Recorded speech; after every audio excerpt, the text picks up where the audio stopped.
चानी लगा के मोचरदानी रजऊ मने गा के मछरिया भगैबे करे हां मत गा चुप एक से धार ओके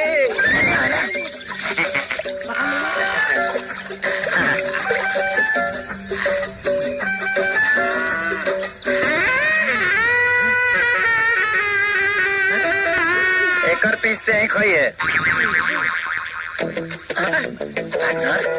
लकी तो तीने गोल बड़ी सा बाकी गरे कहाँ गई पार्टनर लागत कि सारा गरई सरंगा बिल ढाले ले बड़ी सा। अच्छा हाँ आपका कहीं आप कौनो कला दिखावे के परी। अच्छा पार्टनर मछली पकड़ना भी एगो कला है। अच्छा सबको नहीं पता है ना बाबू। दिखावा दिखावा दिखावा कला दिखावा पार्टनर।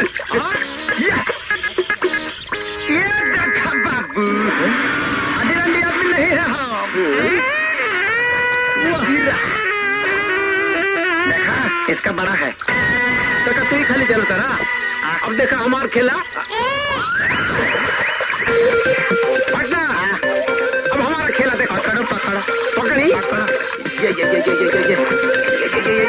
अंदर हाथ